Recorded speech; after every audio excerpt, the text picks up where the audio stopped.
Olá pessoal, no bloco passado nós finalizamos todos os elementos dos serviços revolucionários e iniciamos a definição de Legal Design e Design Thinking. No bloco de hoje nós vamos continuar com o Design Thinking, porque é extremamente importante que você entenda o processo, como que isso vai acontecer, ou pelo menos como isso deve acontecer dentro do seu trabalho, tá? Dentro do seu escritório, dentro da forma como você vai elaborar seus documentos. A primeira coisa que você precisa entender é que o Design Thinking ele é totalmente baseado na adaptação, que foi o que a gente já comentou no bloco passado. A adaptação é essa que leva à observação de inúmeros elementos, tais como a gente falou já, né? Mas eu quero pontuar aqui com você porque é muito importante.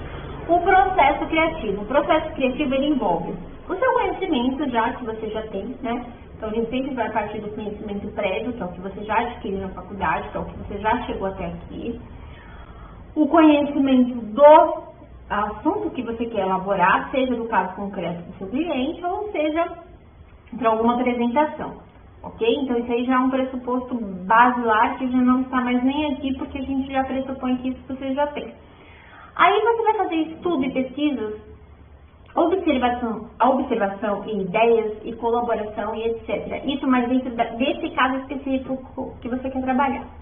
Suponhamos, você quer fazer um contrato muito claro, um contrato muito fácil de entender para os clientes de um cliente seu. Então veja, você tem um cliente que trabalha, vamos inventar alguma coisa. Um cliente seu que ele vende serviços de administração de contas de Instagram, contas de mídias sociais, tá?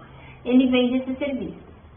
Só que ele tem muita dificuldade na hora das pessoas assinarem os contratos porque elas não entendem. Por se tratar de algo muito novo também, e ele contratou o seu escritório para você desenvolver esse contrato para que ele use com os clientes dele.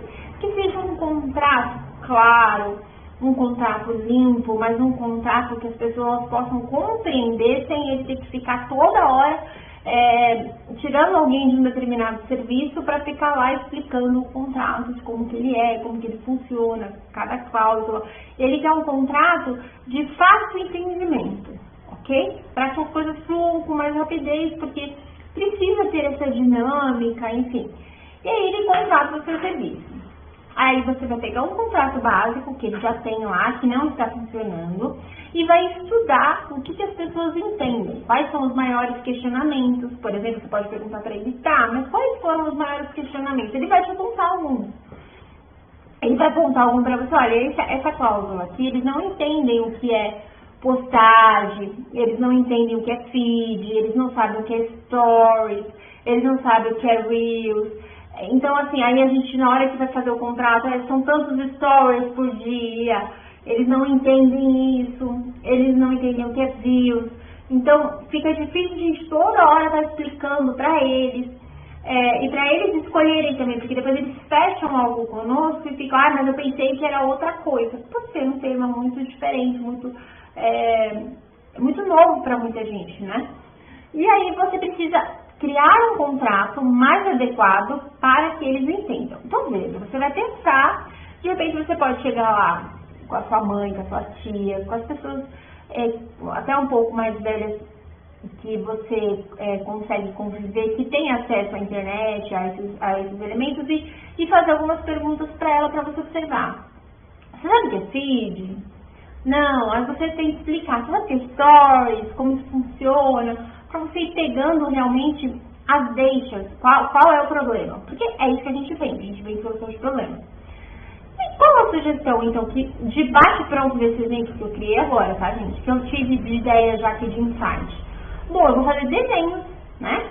Eu vou usar o Canva para criar um desenho do Instagram, então eu vou tirar uma foto do Instagram e vou fazer setinhas explicando. O que vem aqui, nessa base, é o feed. O que fica nessas bolinhas aqui que aparece de vez em quando, todo dia aparece bolinha nova, é o stories, views é quantas vezes a pessoa... Aí você pensa em fazer até um glossário também lá no final, vai explicar o que é cada nome, para a pessoa pode até guardar aquele contrato, para ela tentar entender. Para ela também vai ser bom, né? Eu já tive esse insight, eu acho que isso funcionaria muito bem para um contrato aí de mídias sociais, de controle, de gestão. E aí você vai testando, tá? O resultado. Aí você criou esse contrato, perfeito? E você pode já testar, entregar para o seu cliente, né? Já para ele testar. Ou você pode fazer uma prévia. Você entrega para alguém próximo a você, que não seja do seu escritório, que não tenha o mesmo entendimento, um entendimento tão claro de direito, nem tão claro de internet, assim, que saiba os nomes, né? Mas que mexa com isso, tá? Senão não adianta. Aí você vai pegar e vai pedir para que ela leia aquele contrato. Lógico que não vai ter dados, nome de ninguém, porque é só a estrutura ali, o esqueleto do contrato. E ela vai te dar um posicionamento, nossa, deu para entender tudo, eu nem sabia o que era feed, eu nem sabia o que era views, eu nem sabia o que era Reels, como que ele funcionava, temporizador, eu não sabia nada disso, nossa, eu adorei, eu entendi todo esse contrato. Excelente, então. Se a pessoa aí ela vai te falar o que ela entendeu. Se ela falou excelente ou boa, aí você já pode, talvez, encaminhar para o seu cliente para ver o que ele acha, e aí você ainda vão repensar algumas cláusulas, algumas questões, e vai fazer sempre esse feed não, você vai fazer sempre esse vai e volta para que ele vá melhorando, ok? Para que você consiga atender a necessidade do seu cliente. E aí sim, vamos supor, ele falou, Suelen, entenderam perfeitamente, só que tem uma cláusula aqui que fala das postagens que ele não conseguiu entender, do retorno, que ele acha que tudo que eu for postar vai garantir a venda, e não é isso ainda não ficou claro. Aí você volta e vai fazer uma adaptação, que são aqueles ajustes. Você não está entendendo aqui ainda, a gente melhora, isso é comum, como eu já falei para você, tá? E esse resumidamente, o processo criativo do Design Thinking, como que vai funcionar as suas criações em Visual Law, tá? Como um todo, seja na petição inicial, seja nos contratos. Esse foi um exemplo que eu trouxe de contrato aqui, que eu achei que é super válido, porque esse exemplo em si, talvez ele realmente requer esse tipo de questão. Porque, veja, uma loja, se alguém chega para uma loja e fala assim, olha, uma loja de bijuteria, para você fazer divulgação mesmo, para você crescer, vender mais, você precisa ter alguém que gerencie as suas mídias sociais, porque é através das suas mídias sociais que você vai vender. Só que veja, esse dono da loja de bijuteria, ele entende dos negócios dele, da loja, de comprar, de vender, de atender cliente, do que está na moda para ele comprar, para ele poder vender, e não de merchan, e não de gerenciamento de mídias sociais. Ele não entende disso. Para ele é uma coisa totalmente nova. Não para todos, né, gente, mas para a maioria sim. Então, eu acho que seria uma ideia interessante para você implementar, aliás, eu acho muito necessário você implementar, nesses casos, principalmente, a questão do Visual Law, para que todos os temas tratados ali, abordados, fiquem de forma clara, tá? Então, esse é o processo de Design Thinking, a experiência, que é aquele famoso experiência do cliente, que eu gosto de falar que é a experiência do receptor. Deu para vocês compreenderem mais ou menos como que isso acontece? Não é de uma vez só, até porque, pessoal, quando vocês estiverem criando, vocês vão perceber que às vezes na sua cabeça aquilo faz sentido, mas isso não quer dizer que faça sentido na cabeça do receptor. E você só vai saber isso pensando, testando, conversando, vendo qual vai ser o feedback, qual vai ser o retorno. Se o retorno foi positivo ou não foi, e aí sim você vai corrigindo, você vai fazendo essa adaptação. Veja que é todo um processo, não é uma coisa simples, como muita gente acha. E também não é uma questão de você ficar colocando enfeites dentro do contrato. Você pode, porque isso, como a gente falou, que o nosso cérebro processa 60 milhões de vezes mais rápido a imagem do que texto.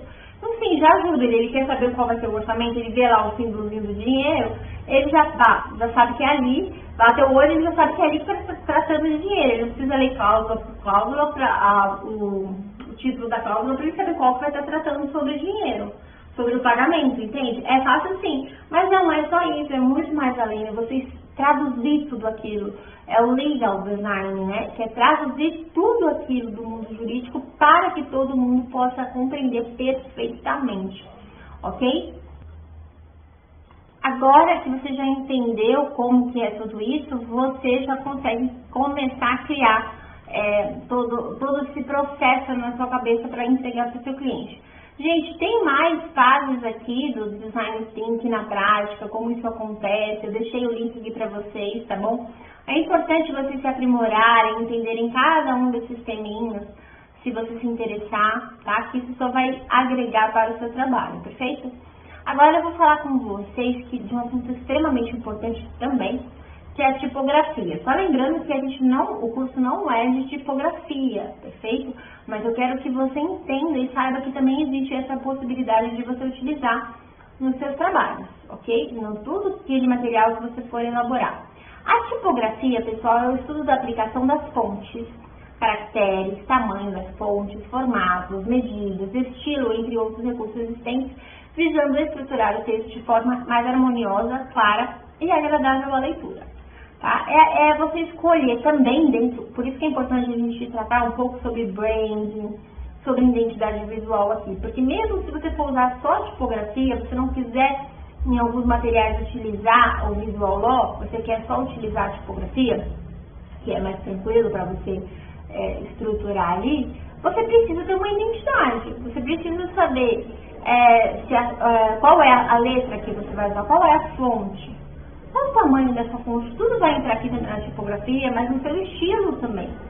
Porque, veja, se todo o meu material que eu trabalho, ele consta com linhas mais retas, e de repente no meu texto ali, que eu vou elaborar, é tudo meio que com referências a circulares, a formatos circulares, uma letra arredondada, não condiz, não fica harmonioso, não fica bonito.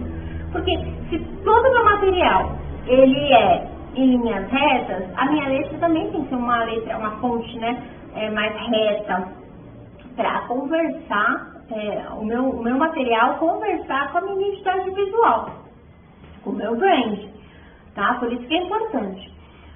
Vamos lá. Por isso que eu falo sempre aqui que para a gente fazer um trabalho bem feito, um trabalho com excelência, não é só eu chegar aqui e começar a jogar para vocês técnicas de Visual Law. Se mesmo às vezes a gente dando todo o passo a passo, tem gente que ainda tenta achar brechinha para reclamar, para dizer que a gente não abordou, que não é só isso, que não é só aquilo, você imagina se a gente fosse direto para a parte prática. Não funciona. Se você não entender que tudo conversa, que uma coisa pode depender da outra, não vai funcionar, tá? Não vai funcionar. Então é muito importante essa parte teórica. Veja, a tipografia, ela também é uma técnica, tá? E ela é chamada de impressão dos tipos. Trabalha-se com ela espaçamento, caixa alta, caixa baixa, linha base, composição e etc.